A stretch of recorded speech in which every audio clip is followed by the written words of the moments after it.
Tom, please, you have the floor, and then we'll take some questions. It's an absolute horror show.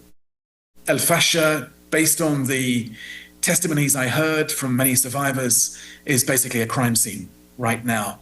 I met one woman in one of the clinics that we're supporting who had seen her own husband killed in front of her and had escaped, and her neighbor, and had escaped with the malnourished child of her neighbor, had to make that perilous walk to Tawila, going through so many checkpoints where people are being fleeced, they're having everything taken from them.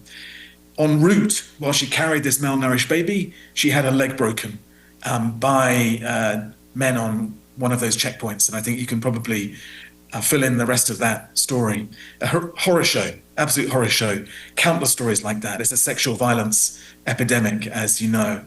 And our healthcare partners are reporting that they're getting up to 250 people arriving daily with gunshot and torture wounds. Second question is Al-Fasher. You described it as a crime.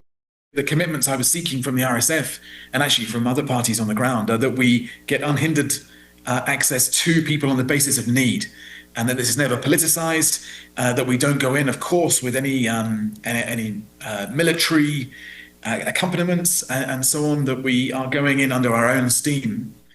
And when and how, and would it even be a humanitarian mission at this point?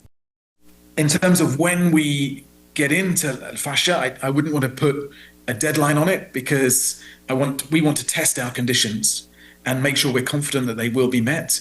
But my hope is that this is the work of days and maybe weeks and not of months. We need to get in absolutely urgently. Question, Stefan, I take your point, but I'm not going to somehow stop humanitarian operations and let more people die while I wait for member states, international community to think about blue helmets or other ways of stopping this conflict.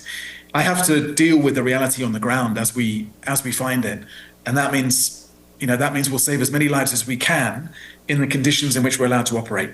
Now, I desperately hope that those conditions get better and that there is that sustained international engagement to end this conflict, open up humanitarian space. And I can't, and the people that we're here to serve can't wait for that.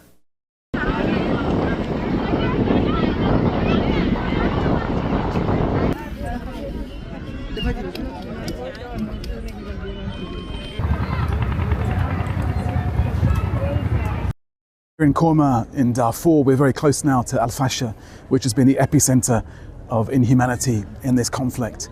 And we're meeting survivors of that conflict who have had to fight so hard just to get here.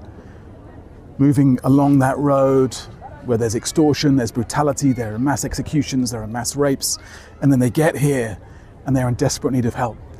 And I do not want the teams responding to that to be responding empty-handed. I'm hearing too often that people have nothing, that there is no food, there's no water, there's no medicine. This is a desperate, desperate situation, and the world must respond. In